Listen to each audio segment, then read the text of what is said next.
video, I'm always moving this microphone and I just... What is up, guys? Welcome back to the channel. It is your boy, Deceptive. Don't forget to hydrate. Don't forget to lift. And don't forget to recovery. Anyway, apart from all of that, how y'all doing? I'm doing good. You doing pretty good? I'm doing great. Thanks for asking. Where do I begin? Oh, I know where. Boom! This is where we're beginning. Yes, guys, your eyes do not deceive you. We have added a few Panthers to the collection.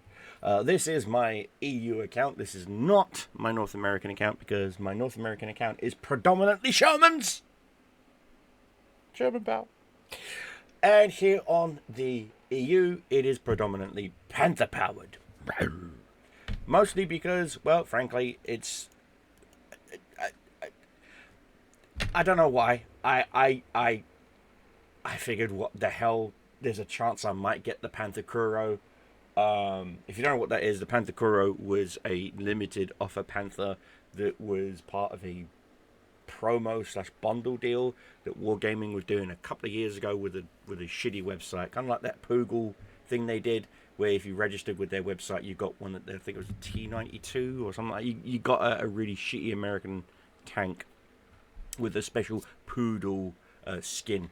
It was kind of a deal like that. I'm in talks with someone who actually owns one of those tanks, who actually owns the Kuro, and yeah, I'm in talks about possibly getting a hold of that account or being given access to that account so I can do a review of that Panther compared to the others, because apparently it has a few things that are different compared to other Panthers. So anyway, I wanted to go through and explain to you the Panther collection, how it's grown, how it's amazing, how it's awesome. We're going to start, obviously, with the VK3002M. Thank you, phone. We're going to start with the VK3002M.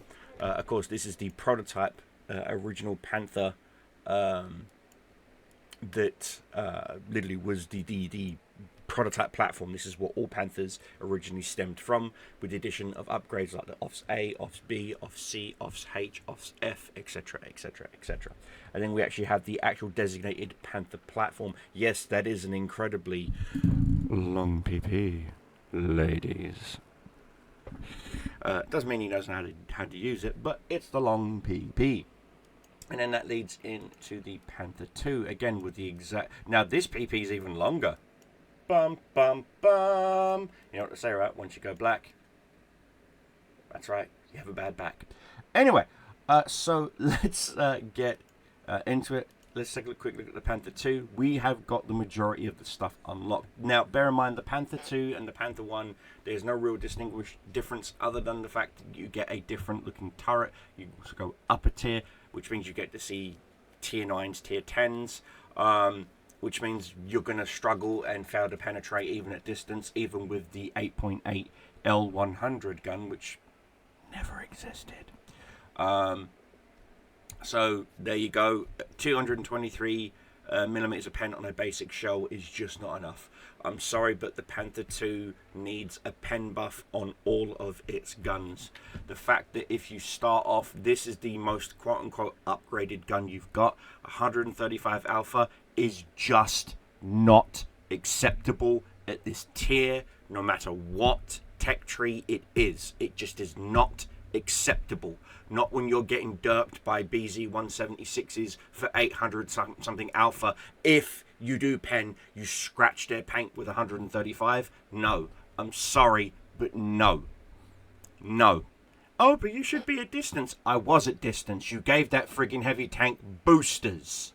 You know, let's strap rockets to it.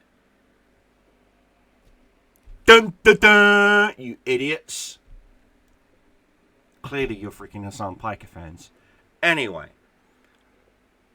point is, Panther 1, Panther 2 are basically just, and I hate to say this, but they're red line snipers. Don't bother try to use them to support your heavies. or whatever. You're basically a pseudo tank destroyer only with shit camo. So stay the fuck away from your tank destroyers, because you know the moment you shoot, you're gonna get lit. Art is gonna target you. They're gonna wreck the freaking tank destroyers that are right next to you, and then you're gonna get blamed for it. Why? Because you're playing the tank that Wargaming want you to play in the role that Wargaming want you to play it in, but you're still gonna get blamed for it anyway. Walk, walk. Welcome to World of Tanks. This is why I suggest, if you have the free EXP, I unfortunately recently spunked a bunch, so I don't have the full 100 and something thousand free EXP to the E50. Now, the reason why you want a free EXP to the E50 is because this thing actually has frigging armor. Yes, it has armor. Even of course, even in the test model, you have to say insufficient load capacity for your new turret. Not that it's a real change. Seriously. Ooh, wow. We'll add the radio in the back of the turret. That's all you've done. Okay, and we'll give it the tier 9 gun. Okay? This thing is a ramming beast. It just is. It just is. Specific power to weight ratio of 14 horsepower per ton. Whack a bloody turbo on this, whether it be a bonded turbo, experimental turbo, a basic turbo. Just put a in this thing, and you are literally just Drift City.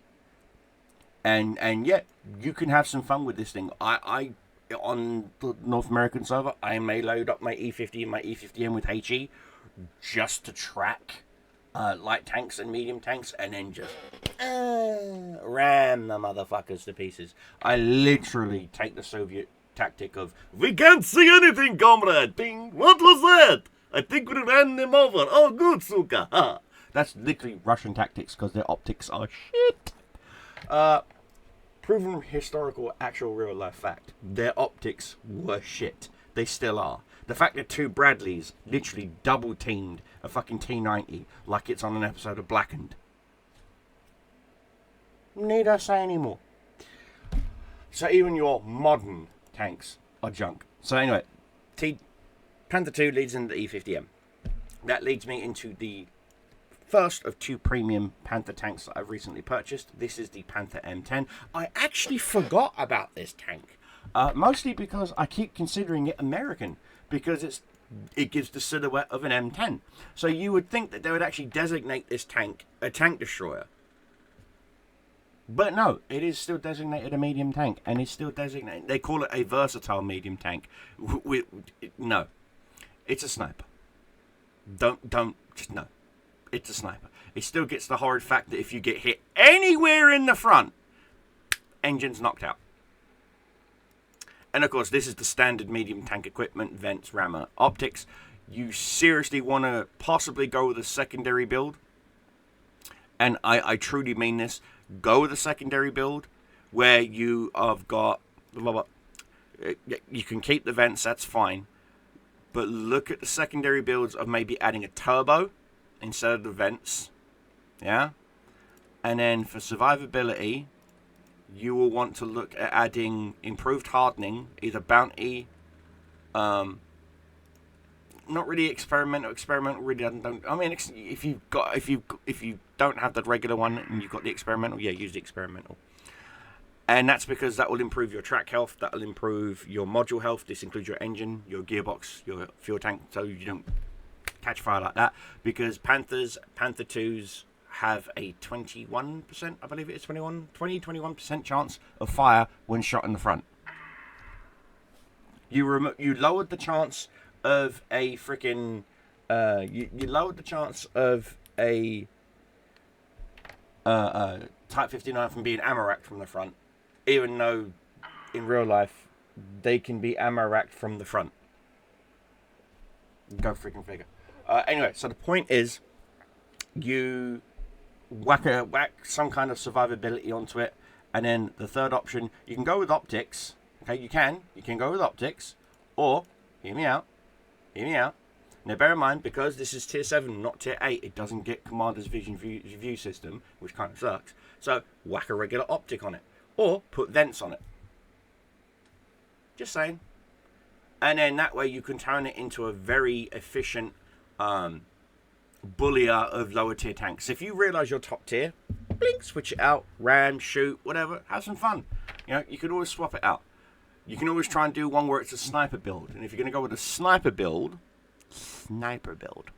I suggest that you go with the turbo, the fans, and then for firepower in the other 2 slots, go with either experimental accuracy improvement system.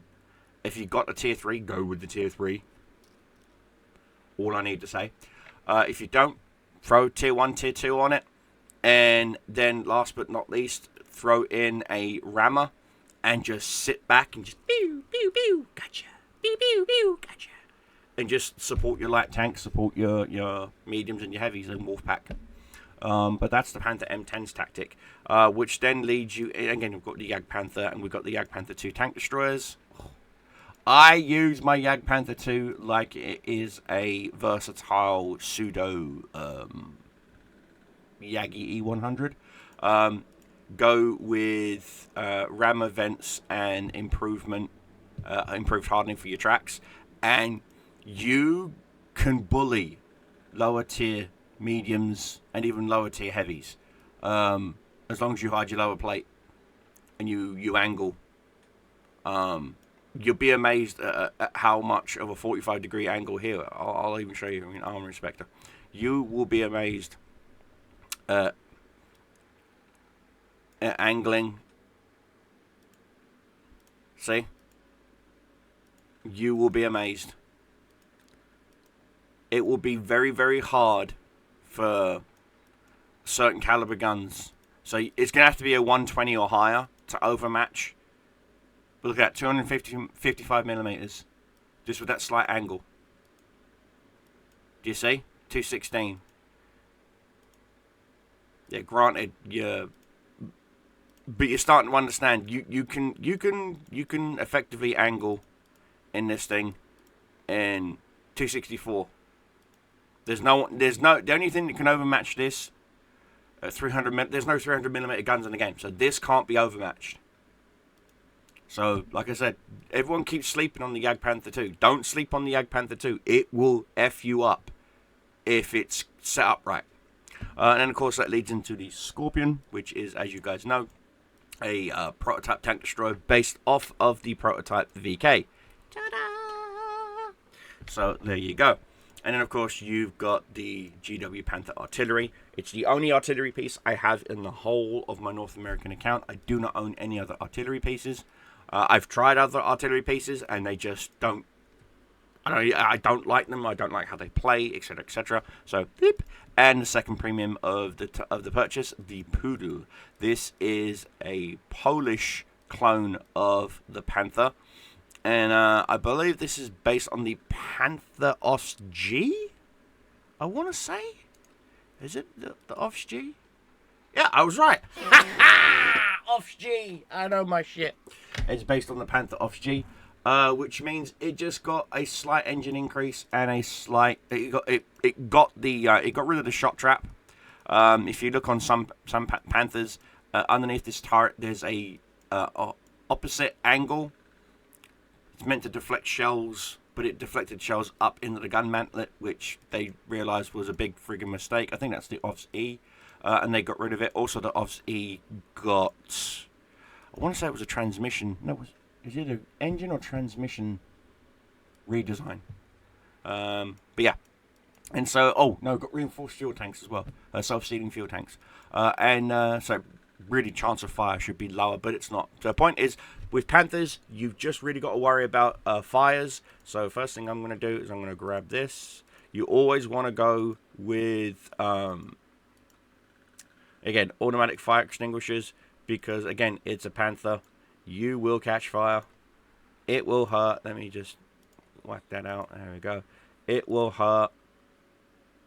It's option 1. There you go, yeah. So I've got 2 options, option 1, option B. So your best bet, like I said, and I will do some reviews on these tanks, on the Poodle and the Panther M10, once I have all of the, what's it going to be, 1750? Oh, I can knock that out. Once I've got all of the upgrades, of course, you want to go with module. Then you want to go with aiming. Then you want to go with reverse engineers, reverse gear, in that order. That's what I would do for me. But you do you, boo-boo. And so, yeah. So anyway, guys, till then, I'm going to end this video here with a stay safe, have fun, keep your flying, keep your enemies dying. Cobra Commander is out, and the Panter collection just grew by 2. And I'll see you in the next video, guys.